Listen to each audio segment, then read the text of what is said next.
So we are back at the church to fix a couple last things before we get done. I thought I'd show you what happens when your temperature isn't right and your airflow is not right. And you've got your hazer. We've been pumping out haze for about 10 minutes. 10 to 15 minutes should be a good start on the room. If you look out behind me, we're in the haze down here. You can see, you can kind of feel it around me, see the light glowing.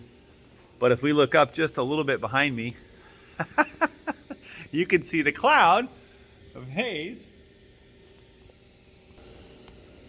in the room. That's when you know your airflow and your temperature is not right. You can see the haze is sitting down. Let's see, can we see Adam back there? Let's go down in the haze. No, I can't see him. He's waving. He's way back there. Oh, but now we can see him.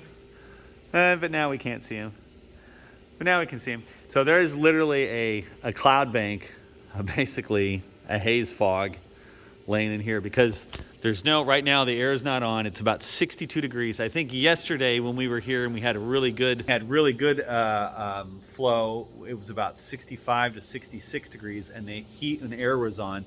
Now in this church, the returns are up high, some in the back, some of them are up here, so that this air will pull this up and needs to, you'll see over time it might rise up. We're doing an experiment to see how long it takes to see if it'll rise up. You can see when it starts getting toward the lights and toward the windows where the sunlight's coming, it'll heat up and start to rise. But right now you'd have to sit here and you'd have to fan this up into the air to get it up there if you wanted to do it. So this is why it's always good to test out your hazer, know your AC.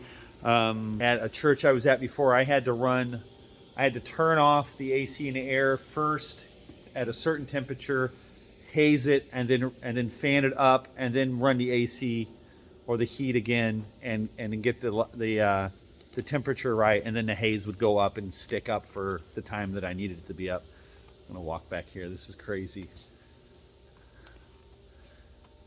The other option too is we're thinking about is that when they get a second hazer, we may place one up high on the opposite side and one down low so that if the temperatures are different, we would have one that would be hazing into a warm section of the room and hazing into a cooler section of the room, and we would get a better probably blend in the middle. That's something to think about in the future too. But anyway, this is it's so funny.